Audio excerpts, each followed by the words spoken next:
사도행전 4장 1절에서 22절까지 예수의 증인 전하던 말씀을 선포하도록 합니다. 제가 한 절 읽고 여러분이 한 절 읽고 교독하겠습니다. 사도들이 백성에게 말할 때 제사장들과 성전 맡은 자와 사두개인들이 이르러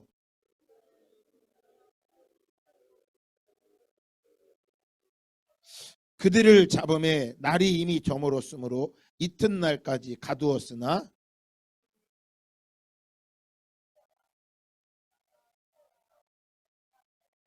이튿날 관리들과 장로들과 서기관들이 예루살렘에 모였는데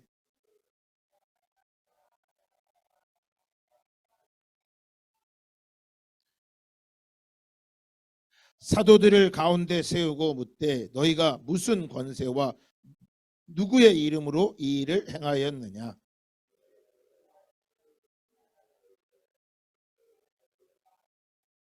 만일 병자에게 행한 착한 일에 대하여 이 사람이 어떻게 구원을 받았느냐고 오늘 우리에게 질문한다면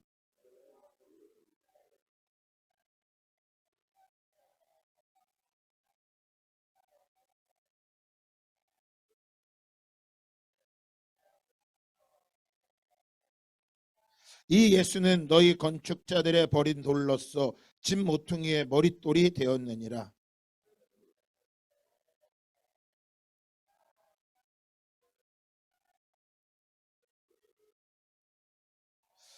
그들이 베드로와 요한이 담대하게 말함을 보고 그들을 본래 학문 없는 범인으로 알았다가 이상히 여기며 또 전에 예수와 함께 있던 자도 있던 줄도 알고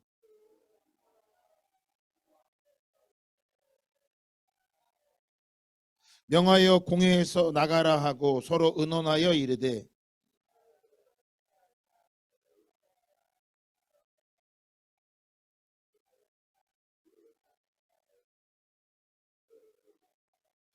이것이 민간에 더 퍼지지 못하게 그들을 위협하여 이후에는 이 이름을 아무에게도 말하지 말게 하자 하고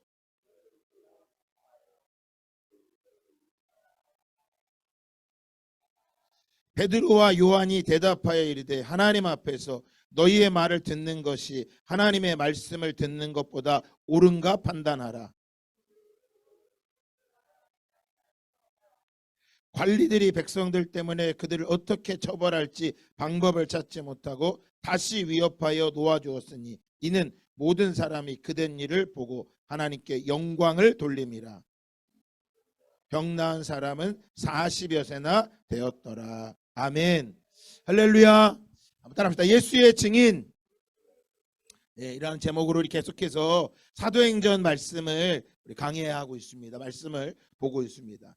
사도행전에서 말하는 것은 부활하신 예수님의 증인들이 어떤 삶을 살아갔고 또한 그들이 어떤 모습의 환경에서 살고 있는지를 말하고 있습니다.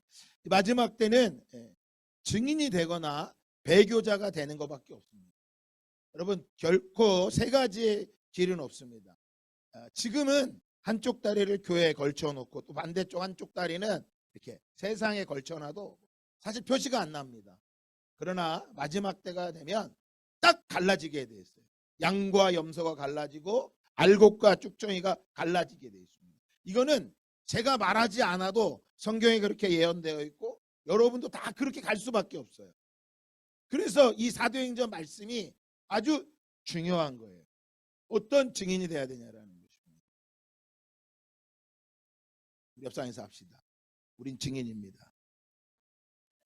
저는 우리 등대교회 성도들이 반드시 다 저와 함께 증인으로 순교자의 길을 걸어갈 것을 믿습니다. 여기서 아멘이 부담스러우면 안 돼요. 또 순교자 걱정하지 마세요. 다 주님이 하시는 거야. 아멘입니다. 자, 우리 반가운 분들이 오셨네요. 우리 하연이 하율이 왔어요. 박수합시다. 야, 한 8개월만 뭐야 거의 우리 새벽쌤도 너무 감사해요. 네, 잘 왔어요. 참. 오랜만에 들어오려니까 쑥스러워하고 하연이가 그 쑥스러운데 어떻게 파키스탄 또 가려고 하는지 참 기도 제목이네. 주님이 우리를 부르셨습니다. 밖에 누가 다 들어오라고 하세요. 네. 자, 우리 함께 찬양 하나 같이 하도록 합시다. 우리가 두려워하고 염려하지만 걱정하지 마세요. 순교자가 된다고 두려워하지 마시고 주님의 은혜로 나아갈 걸 믿습니다. 함께 찬양 같이 합니다.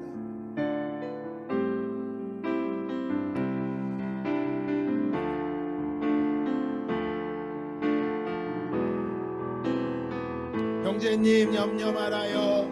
형제님 염려 말아요.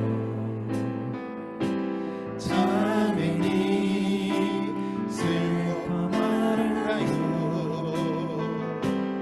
우리 주님께 기도해요.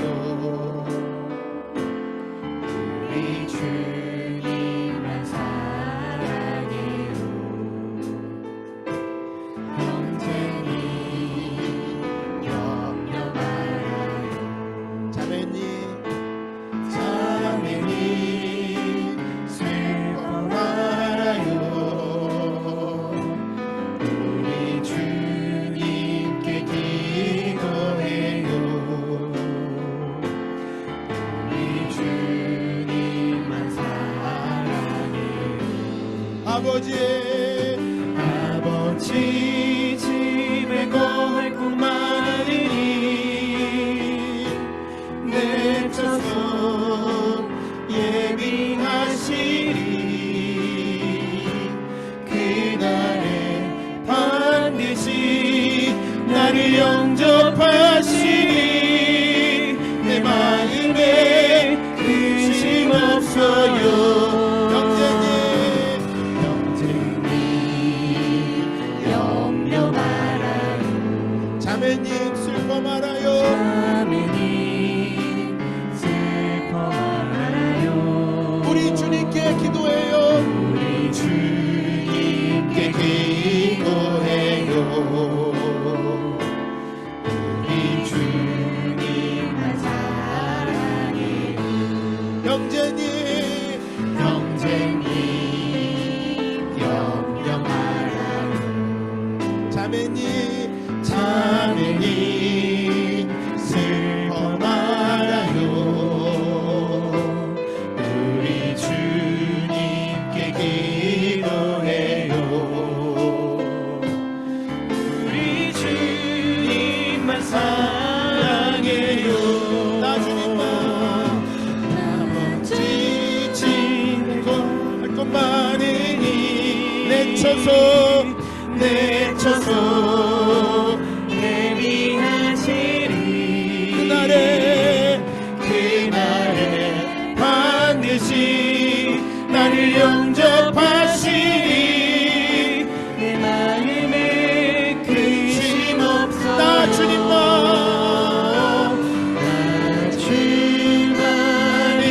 의지합니다. 어떠한 혼란이 와도 환난이 와도 아멘.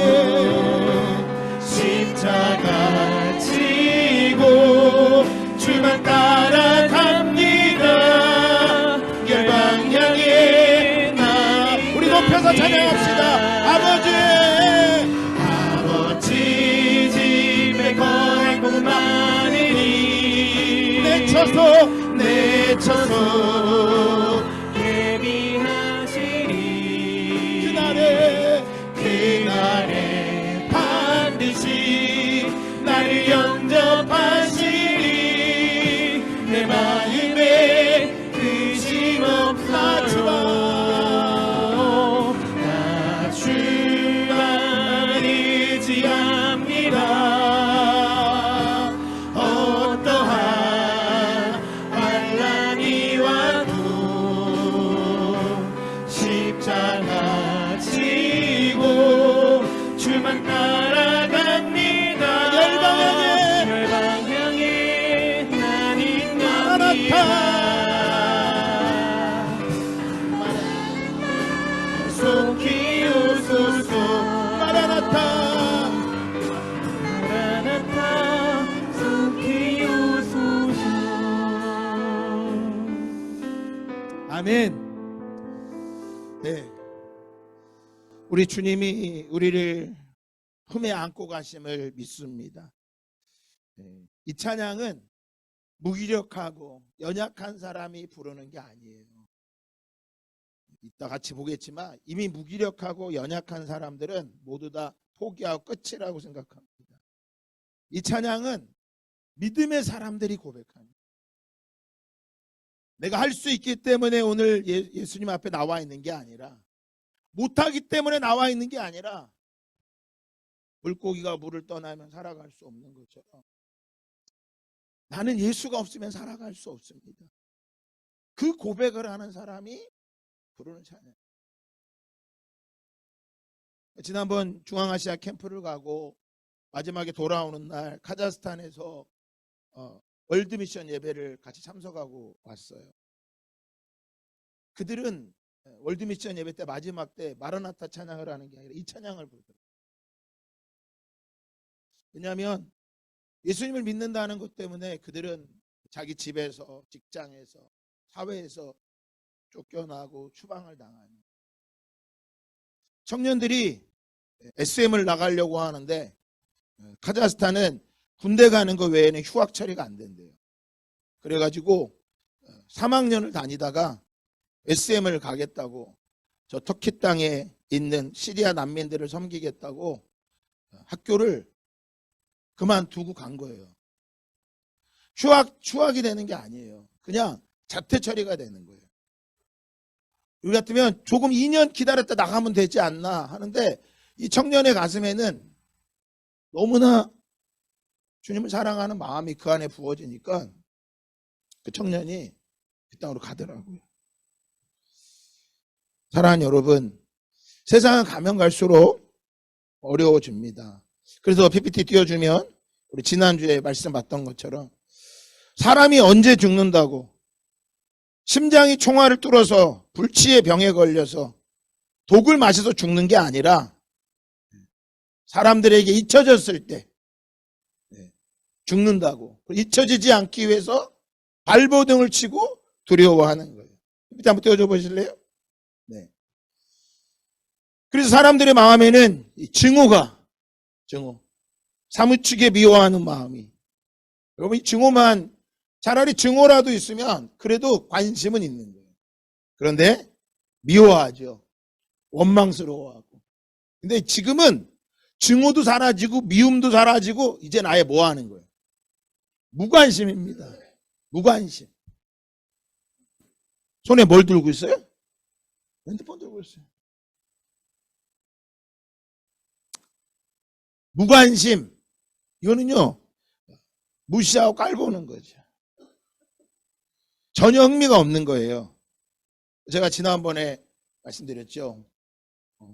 병 안에다가 밥을 넣어놓고 새 병에다가 첫 번째 병 안에는 볼 때마다 고맙습니다, 감사합니다. 두 번째 병에는 이 멍청한 놈, 미련한 놈, 넌 할 줄 아는 게 뭐냐. 세 번째는 쳐다보지도 않고 관심도 안 가졌다고. 그랬더니 곰팡이가 쓴 걸 보니까 제일 심하게 난 게 세 번째 병이었어요. 무관심한, 요 무관심의 병이에요. 사람들은 지금 넘겨줘 보세요. PPT 안 되는데. 네. 어디로 가야 될지를 모르는 거예요. 어느 방향으로 갈지를 몰라요. 형제님 염려하지 마세요. 이 찬양은요, 갈 방향을 몰라서 어디로 방황하는 사람이 부르는 찬양이 아니에요. 갈 방향이 정해져 있는 사람이 부르는 찬양이에요. 무기력하고 무능력하기 때문에 부르는 찬양이 아니에요. 분명한 내가 어디로 가야 될 방향과 목적이 정해져 있는 사람들이 이 찬양을 부르며 감격의 눈물을 흘리는 거예요. 광야에서 40년 동안 헤맸던 이스라엘 백성들은 하나님과 함께해서 하나님이 주시는 만나를 매일같이 먹었어요. 만나를.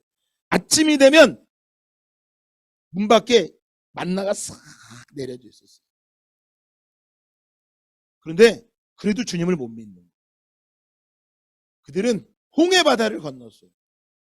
양쪽에 홍해바다가 벽이 쌓이면서 최초의 수족관이 만들어진 거예요. 거기서 벽을 보면서 와, 그 10개라는 영화의 그 애니메이션을 보면 어린 아이가 우리 여기 지금 서진이나 서령이, 서원이 같은 애가 손을 쏙 집어넣고 물고기를 만지는 그런 애니메이션. 저는 실제 그랬을 것 같아. 딱딱한 유리가 아니라 인공적으로 만들어진 수족관이 딱 만들어진 거. 그거를 보고 건너갔어요. 그 정도 기적을 보면 어떻게 해야 돼요? 주님을 위해 목숨 걸어야 돼요? 안 걸어야 돼요? 여러분 같으면 어떻겠어요?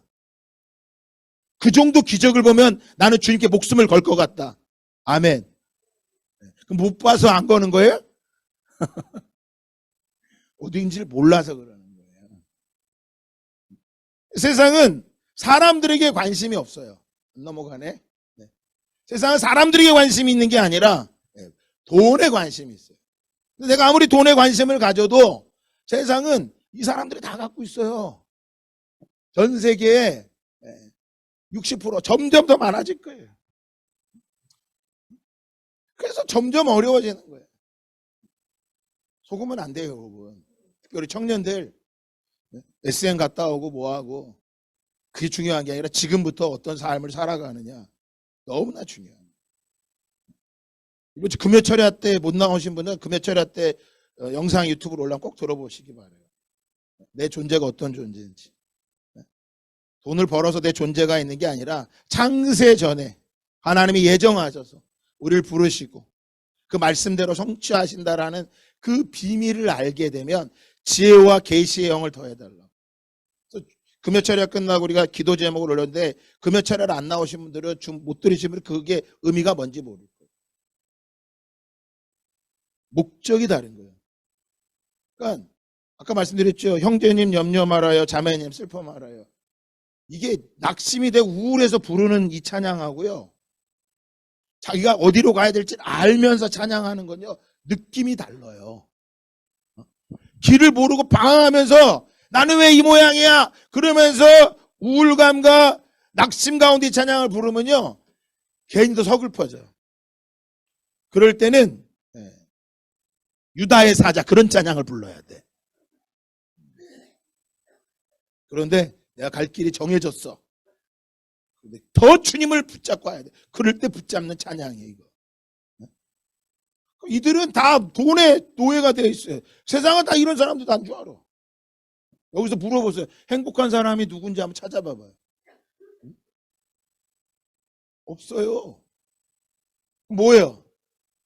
잘 안 넘어가네. 또 넘겨줘. 네. 우리 주님이 다시 오신다라는 거야. 우리 주님이. 그래서 형제님 염려 마세요. 이 찬양은요. 주님이 다시 오시는 것 앞에 감격스러워하면서 울며 찬양하는 거예요. 주님이 나를 위해 예비하셨다라는. 그래서 우리는 분명히 성경은 분명한 관심이 있어야죠. 예수님에게 딱 정해져. 성경은. 이 성경은 방향이 하나밖에 없어요. 왜 자꾸 힘들고 고달프냐? 성경은 길이 하나라고 말하는데 자꾸 우리는 길이 여러 가지라고 생각하는 거예요. 과거에 저희 감리교잖아요. 감신대학교에 아주 이상한 교수가 한 명 있었어요. 교수가 뭐라 그랬냐면 구원은 모든 종교에 있다는 거야. 와, 내가 감리교 목사지만 진짜 화가 나. 그리고 저 전라도 쪽에서는 감리교를 막 이단이라 그것 때문에. 결코 그렇지가 않거든요. 왜 그러느냐? 그게 종교다원주의거든요. 관악산에 올라가려면 안양에서 올라가는 길, 과천에서 올라가는 길, 서울대에서 올라가는 길이 많으니까 어디로 가든지 올라가기만 하면 종교의 생을 이루고 착한 삶을 살아면 구원을 받는다. 이렇게 얘기를 한 거야. 그 교수가. 그 사람은 성경을 모르는 사람이죠. 구원을 세상에서는 이방 종교에서 산으로 얘기해요. 어떤 종교든지 돌을 닦고 인간의 삶을 살아가면 구원을 받는다. 근데 성경은 딱 간단히 얘기해. 나는 그래서 그런 사람이 나타날까봐, 그런 썩은 교수들이 나타날까봐 예수님이 이렇게 말해. 나는 양의 문이다. 나는 양의 문이다. 이 문으로 들어오지 않으면 다 도적이고 강도다. 예수님이 이렇게 말씀하신 거예요. 또 여러분 다 들어올 때 혹시 이쪽 문으로 혹시 들어오신 분 계세요? 5층까지 막 배관 타고 올라가고 딱 들어오신 분 계세요? 도적이고 강도입니다. 반드시 어디로 들어와야 돼요? 문으로 들어와야 돼요. 그 예수님은 그 양의 문이라는 거, 내가 열어주는 문이 아니면 구원이 없다라는 거예요. 이걸 말하는 거예요. 그리고 다음 넘겨주면 성경은 우리에게 뭐라 그래? 너희는 증인이다. 이것의 증인이다. 세상의 구원은 딱 뭐밖에 없다. 예수 그리스도 하나밖에 없다. 이게 증인인 거예요. 그러니까 어디든지 가면 되는 거 아니야? 어디 착하게 살면 되는 거 아니야? 그럼 여러분이 뭐라 그래야 돼? 다른 데로 들어가면 다 뭐다? 도적이고 강도다. 이렇게 전해줘야 되는 거예요. 그리고 뭐예요? 그러면 증인이고, 그러면 왜 우리 예수님이 구원자시냐? 예수님이 우리의 죄를 위해 고난을 받으셨다는 거야. 내가 예수님이 나의 죄를 위해 고난 받으시고 예수님이 다시 뭐 하셨다는 거예요? 살아나셨다. 그래서 우리 4월 셋째 주에 부활절 했지만 지금도 뭐 한 거야? 지금도 부활절이야. 오늘이 우리의 부활절이야.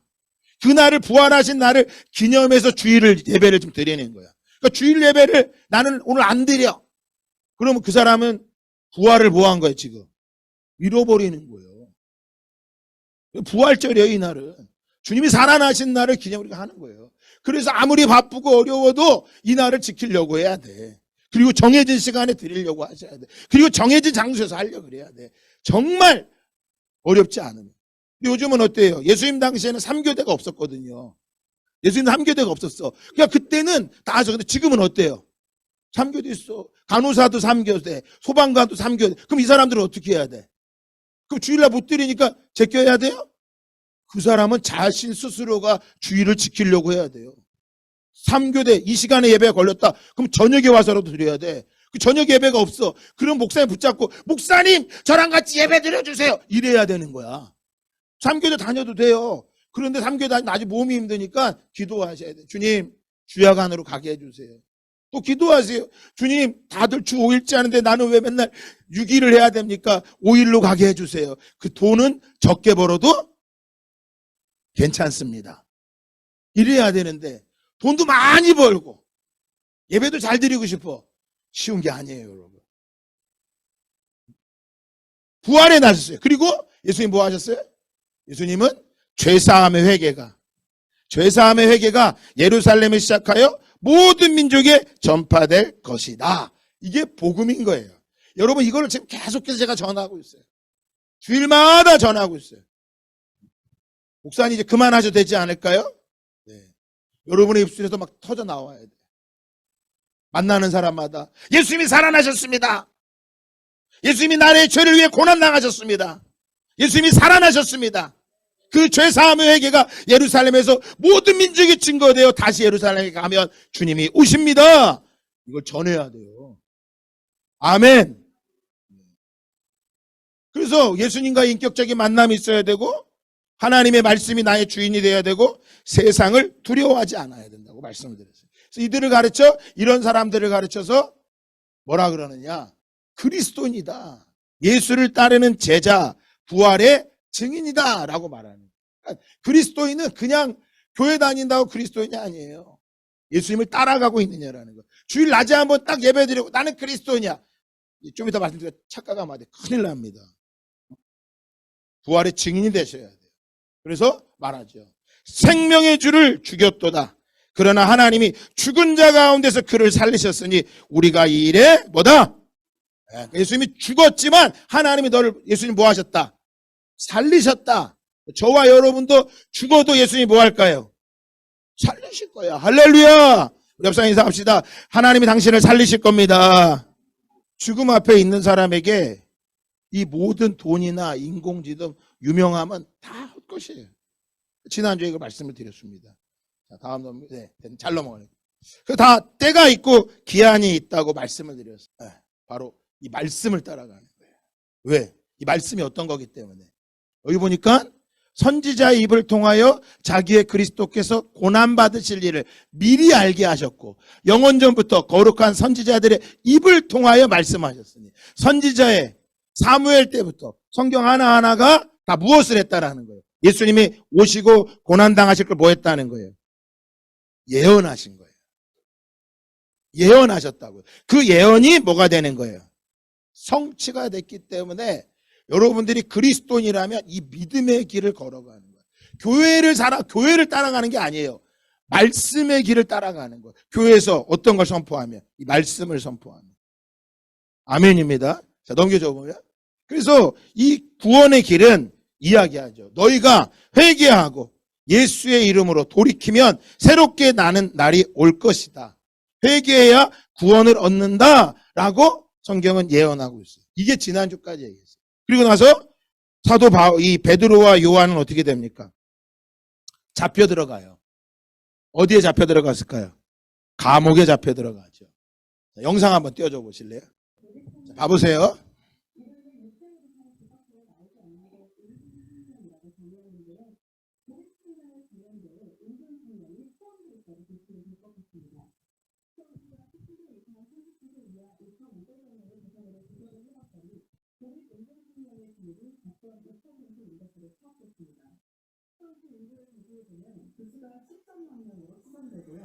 전국적으로는 61만 명에 이를 것으로 보입니다. 네, 참 안타까운 현실입니다. 그런데 이 젊은 청년들이 고립된 채 은둔 생활을 하는 이유도 혹시 조사가 됐습니까?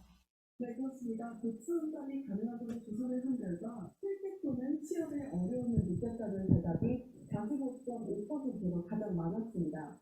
이어 심리적, 정신적 어려움, 인간관계를 맺는 데서 오는 스트레스 때문이었는데 고립 은둔 청년 10명 중 8명은 우울 증상을 호소했습니다. 네. 이 가운데 절반 이상은 중증 이상의 우울 증세를 겪고 있는 것으로 나타났습니다. 네, 워낙에 경제 상황이 좋지 않다 보니까 이런 우울 증세를 겪는 경우가 많은데 여기서 빨리 벗어나는 게 중요하잖아요. 그런데 이런 고립 생활을 하는 기간도 혹시 깁니까? 네, 고립 은둔 기간은 1에서 3년이 28%로 가장 많았고 3에서 5년 사이가 17% 정도 됐는데 10명 중 1명은 10년 이상 일용 생활을 했다고 답했습니다. 그리고 이렇게 길게 은둔 생활을 하게 된다면 일반 생활 자체도 굉장히 어려울 것 같습니다. 네, 사회자들을 살펴봤더니 한 30대 여성은 외출은 거의 하지 않고 집에 있으면 휴대전화를 하거나 아니면 장을 간다고 답했고 또 다른 30대 여성은 시험을 해도 1년 이상 다녀본 적이 없다고 했습니다. 이 같은 소개를 본 한 부모는 오전 11시에 일어나서 잠깐 밥을 먹고 들어가서는 유튜브를 하느라 버스여서 안 나온다면서 간식도 자기 방에서 먹는다고 하소연했습니다. 네. 10명 중 4명은 20에서 24살 사이에 은둔 생활을 시작했고 19살부터 이 같은 생활을 시작했다고 답한 경우도 10%를 넘었습니다. 해결책이 있을까요? 고립 은둔 청년들의 절반가량은 이런 생활에서 벗어나고 싶다고 했는데요. 20대는 정서적 지원을, 30대 청년들은 경제적 지원을 필요로 하는 것으로 나타났습니다. 좌절을 계속해서 경험하다 보니까 나는 이제 도움 안 되는 거야. 그럼 계속 의기소침해지고 더 깊은 곳으로 들어가는 거고 사회적으로 나서야만 이게 극복이 가능하다. 서울시는 이들에게 실질적으로 필요한 프로그램이 뭔지를 살핀 뒤 3월중으로 관련 정책을 시행하겠다고 밝혔는데요. 병원들과 협업해 치료 프로그램을 마련하고 홍보가 컴퓨터가 필요해 보입니다. 사실 일본에서는 히키코모리 문제를 먼저 겪었었잖아요. 개인의 문제가 아니라 사회적인 문제로 보고 함께 머리를 맞춰야 할 것 같습니다. 네, 됐고 하나 더 틀어줄 거거든요. 나오죠. 자, 이 청년들이고요. 이번에는 청년들만 그런 게 아니에요. 네, 들어주세요. 60년생의 외로운 삶을 보여주는 이 영상. 최근 부담을 가지면서 그 100만 회가 넘을 정도로 인기를 끌었습니다. 많은 많이 그리고 이렇게 혼자 공부하면서 살아가 보니까 한 여론조사 업체가 국민 5천 명을 대상으로 외로움에 대해 설문조사 결과가 있습니다. 외로울수록 점수가 높게 나오는 UCLA 외로움 지수에서 한국인들은 80점 만점에 평균 43점, 중증도의 외로움을 겪고 있는 것으로 조사됐습니다. 특히 10명 중 3명은 중도도 이상의 심각한 외로움 단계였습니다. 가장 외로운 사람들은 지방에 혼자 사는 50대 이상의 중고령 청년인데 서울만 따로 떼놓고도 보면 의외로 사회활동이 왕성한 30대가 외로움을 가장 많이 느끼고 있었습니다. 혼자 살고 또 가족이 문제를 겪고 있지 않은 일단 그렇다. 이렇게 최근 정부나 학계가 외로움에 주목하면서 외로움을 자주 느끼는 사람이 극단적인 선택을 생각한 적이 있는 경우가 4배 가까이 높고 우울함을 느끼는 정도도 더 높기 때문입니다. 외로움을 느끼는 사람은 그렇지 않은 사람에 비해서 하루에 감정을 5배 정도가 비슷한 효과가 있다고 해외에선 이미 이 외로움에 적극적으로 대처합니다. 영국은 2018년 세계 최초로 외로움부 차관직을 신설했고, 일본은 지난해 2월 고독 고립장당 기관을 운영했습니다. 그 문제에 대해서 심각하게 느끼는 쪽은 사실은 중앙정부나 지방정부나 본격적인 정책은 이제 내년이나 내후년부터 행사들이 되지 않을까 싶고요. 아직은 포기가 안 됩니다. 이제는 개인의 문제로 치부했던 이 외로움을 사회 문제의 필발적으로 봐야 할 때가 됐다는 겁니다. 됐어요. 네, 틀어주 불 켜주세요. 자, 여러분 지금 사회적인 문제거든요. 지금 외로움과 또 고독함, 또 우울증, 네, 요즘 얼마 자살도 하고 참 어려운 건데 왜 다 그런가 보면 다 힘들고 어렵다라는 거예요. 근데 오늘 우리가 사도행전 4장 1절 22절까지 말씀했지만 그 배경을 보면 진짜 힘들고 외롭고 어려워야 되는 거는 베드로와 요한이 아닐까요? 왜냐하면 자기가 따르던 선생님이 지금 뭐 한 거예요? 십자가에 못 박혀서 뭐 했어요? 죽었어요. 그리고 자기들을 죽이겠다고 기세등등하게 사두개인과 공회원들과 대제사장이 딱 자리 잡고 있어요. 그런데 성령을 받은 이 제자들은 회개를 선포하니까 한꺼번에 3,000명이 회개하고 또 오늘 보니까 5,000명이 예수님께 돌아왔다라고 폭발적으로 증가할 뿐만 아니라 나면서 안진뱅이 됐던 그 안진뱅이가 벌떡 일어나는 기적이 일어났어요. 오늘 말씀에 보면 이 분위기를 딱 보면 자 넘겨줘 보세요. 눌러주면 여기에 컴플렉스라는 게 느껴질까요? 이 컴플렉스라는 게 뭐냐면 자기나 다른 사람에 비하여 뒤떨어졌거나 능력이 없다고 생각하는 만성적인 감정 또는 의식들이 컴플렉스라고 말해요. 근데 여기 본문에 베드로와 요한이 나는 컴플렉스가 있더라 막 그런 거 느껴져요? 느껴져요, 안 느껴져요? 네, 잠깐 컴플렉스 한 얘기하면 그 신데렐라 컴플렉스, 뭐 착한 여자, 슈퍼맨 컴플렉스, 네, 뭐 시간이 없기 때문에 이거 다 준비했는데 전화하지 못하겠고 이런 컴플렉스가 본문에 느껴져요, 안 느껴져요? 안 느껴져. 다음 넘겨줘봐요. 여기에서 자격지심이 느껴지나요? 자기가 한 일에 대하여 스스로 미흡하게 여기는 마음. 아, 내가 괜히 병자를 거쳤어. 내가 괜히 감옥에 가게 생겼어. 이런 거 느껴지나요? 안 느껴지죠. 다음 넘겨주면 네. 열등감이 있나요? 이 대스장들은 많은 걸 가졌고 나는 예수님 따라다니다 죽게 생겼네. 자기를 남부들 못하게 여기고 무가치 여기면 자기가 쓸데없다. 그래서 이 대스장들이 이렇게 얘기하죠. 야, 저들이 원래 학문이 없는 배운 게 없는 갈릴리 어부들인데 쟤네들 왜 저래? 깜짝 놀라죠. 이 말은 베드로와 요한에게 뭐가 없었다는 거야? 열등감이 전혀 찾아볼 수 없었어요. 다음 넘겨보면 네. 애들에게 피해의식이 있나요? 느껴지나요? 자신의 생명이나 신체, 재산, 명예 따위에 손해를 입었다고 생각하는 감정이나 견해. 아, 병든 자 괜히 고쳐갖고 내가 감옥에 갇혔네? 그런 마음 전혀 안 느껴지죠. 다음 넘겨줘봐. 패배감이 느껴지나요? 네. 싸움이나 경쟁 따위에 임했을 때 이길 자신감을 잃고 무력해지는 느낌. 야, 우린 졌어. 예수님은 죽으셨잖아. 부활하셨다고 하지만 이미 하늘로 올라갔으니까 우리 끝났어. 막 패배감이 있어요? 없죠. 또 다음 넘겨주면 자괴감이라는 게 있나요? 스스로 부끄러워하는 마음. 야, 난 안 돼. 난 숨어야 돼. 그래갖고 막 여기 오늘 영상에 본 청년들처럼 또 어른들처럼 감옥 그 혼자 방 안에 갇혀가지고 막 6개월 외로움과 막 고독감에 있습니까? 다음 넘겨주면 염세적인 게 있나요? 세상은 암동하고 괴로워요. 아, 못 살겠어. 그만 살자. 그런 거 느껴져요, 안 느껴져요? 분명히 느껴져요, 안 느껴져요? 저는 안 느껴지더라고. 다음 넘겨주면 혹시 비관적인 게 보이나요? 일이나 인생에 대하여 뜻대로 되지 않을 것이라고 보아서 슬퍼해서 실망해서 안 돼. 예수 믿어야 안 될 것 같아. 뭐 그런 거 느껴지나요? 안 느껴지죠. 다음이요. 암담하다. 희망이 없고 막막하다. 요즘 청년들 보면 이거 많죠. 여기 보면 희망이 없고 암담한 게 막 느껴져요? 없죠. 그럼 다음. 회의적인 게 있나요? 어떤 일이 확신을 갖지 못하고 의심을 품는 거야. 뭔가 하긴 했지만 계속 될까? 아닐 거야. 막 그런 회의적인 마음. 혹은 낙관적. 네. 앞으로를 일을 밟고 희망적으로 본다고 하는데 정말 그런 게 보여지세요? 다음 넘겨줘 보면 우월감. 스스로 남보다 뛰어나다고 여기는 생각이나 느낌. 베드로와 요한이 내가 저들보다 나는 괜찮은 사람이야. 막 그런 게 느껴지나요? 그런 거 하나도 없어요. 오늘 본문을 잘 봐보세요.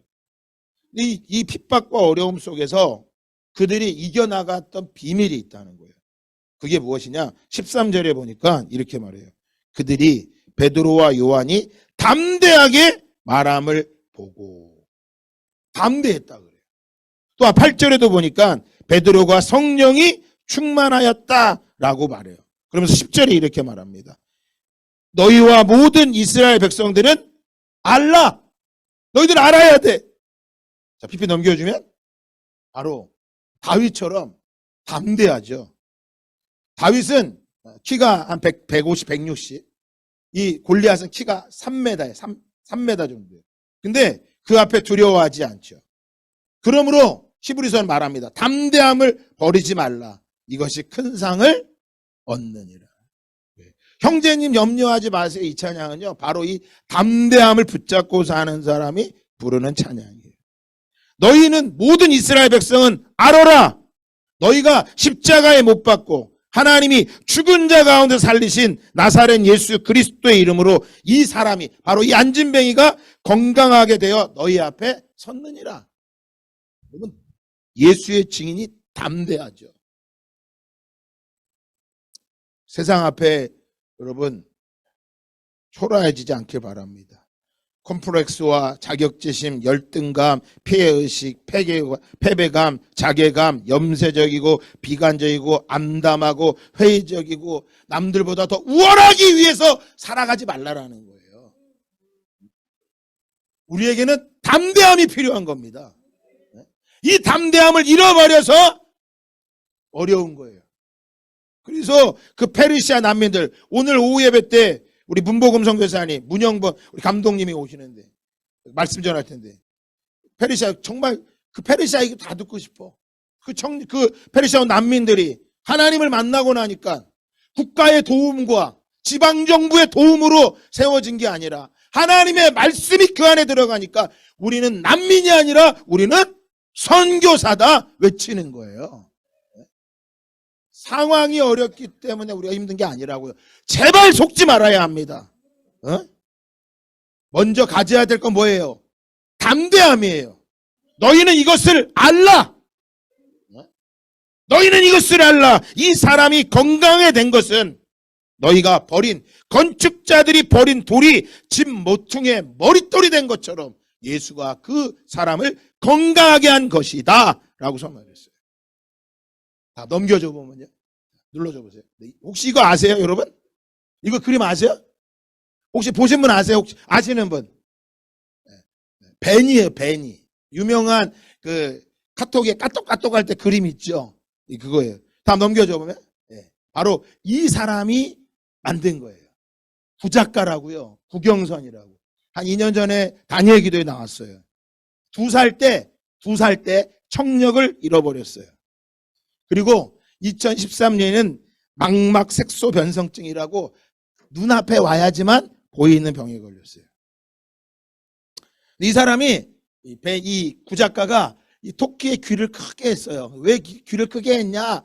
그랬더니 나는 귀를 유난히 크린 이유가 있는데 세상의 소리를 못 들으니까 저 대신에 좋은 소리를 많이 들으라고 토끼의 귀를 크게 그렸다는 거야.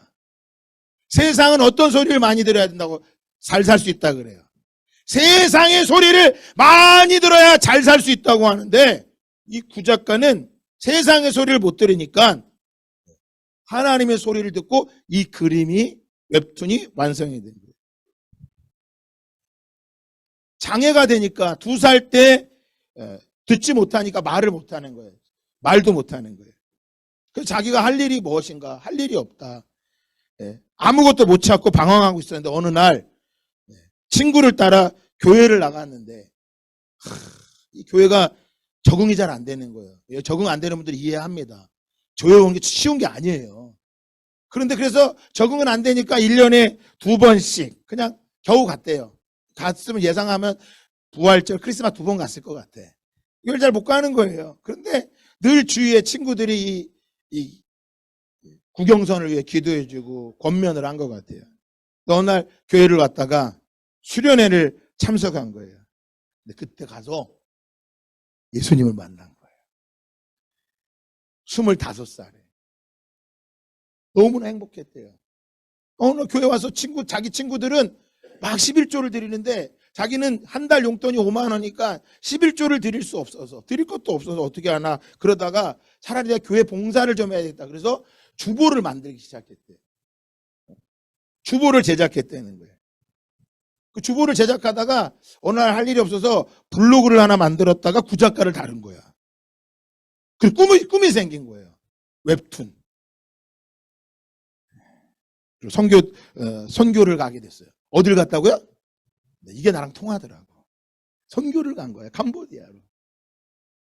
인생이 바뀐 거예요. 처음에 시작한 게 싸이월드 스킨 작가를 하다가 이제는 여러분 이 구작가가 결혼해서 아기도 낳았어요. 세상의 소리 못 들어도, 세상은 바로 보지 못해도 하나님의 소리를 듣고 하나님 말씀을 볼 수 있으니까 그의 인생이 바뀐 거예요. 오늘 베드로와 요한이 사도행전 4장에 무엇이라고 말합니까? 19절에 베드로와 요한이 대답하여 이르되 하나님 앞에서 너희의 말을 듣는 것이 하나님의 말씀을 듣는가 보다 옳은가 판단하라. 우리는 보고 들은 것을 말하지 아니할 수 없다. 나는 하나님의 소리를 듣겠다. 이 구작가가 간증을 할 때 이런 간증을 했어요. 다 넘겨주면요. 사단이 자기한테 이렇게 얘기하더래요. 넘겨줘봐요. 너는 끝이다. 너의 인생은 끝이다. 늘 이렇게 자기에게 들려왔다는 거예요. 너의 인생은 끝이다. 네. 사랑하는 여러분, 사단이 하는 거는 인생이 끝이다라고 목베기 못하는 거예요. 왜? 그놈은 자신이 끝날 걸 알고 있기 때문에 그러는 거예요. 그래서 자기만 끝난 인생이 아니라 하나님이 가장 아름답게 만든 피조물 우리 인간까지도 무엇으로 만들려고 하는 거예요? 끝이다라고 말하고 있기 때문에. 에베소 6장 6절은 말합니다. 눈가림만 하여 사람을 기쁘게 하는 자처럼 하지 말고 그리스도의 종들처럼 마음으로 하나님의 뜻을 행하라. 하나님의 마음을 받는 거예요. 갈라디아 1장 10절도 말합니다. 이제 내가 사람들에게 좋게 하랴 하나님께 좋게 하라. 사람들에게 기쁨을 구하랴. 내가 지금까지 사람들의 기쁨을 구하였다면 나는 그리스도의 종이 아니라. 여러분, 이 구작가가, 구경선 작가가 만약에 하나님을 만나지 못했다면 그의 인생은 어떻게 됐을 것 같아요? 말 그대로 끝났을 거예요. 근데 그가 예수님을 만나고 이렇게 말합니다. 넘겨주면 예수님은 자기에게 늘 이렇게 말했대요. 시작이다. 하나님은 한 번도 너는 끝이다 라고 말한 적이 없었다는 거예요. 7번을 넘어도 다시 일어나고 다시 도전하고 주님의 말씀을 붙잡고 남과 비교하지 않고 왜 나만 이렇게 힘들어야 돼? 왜 우리 집만 이렇게 힘들어야 돼? 왜 우리 집만 이뤄야 돼? 라고 말하지 않았다.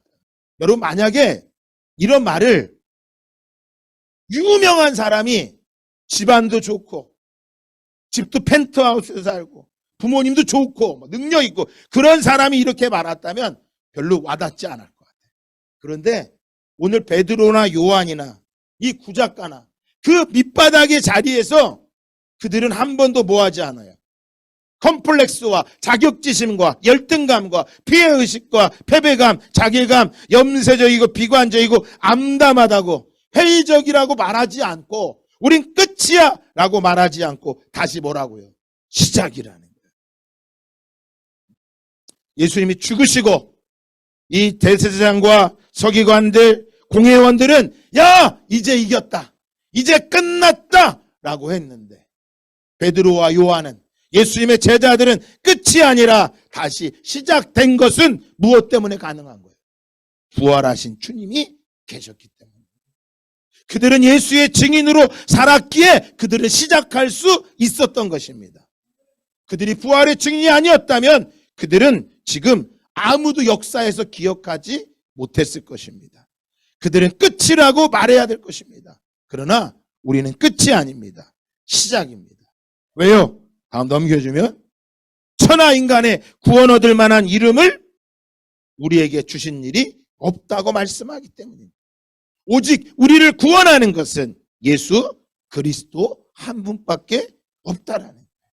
사랑하는 여러분, 다른 이로서는 구원 얻을 수가 없습니다.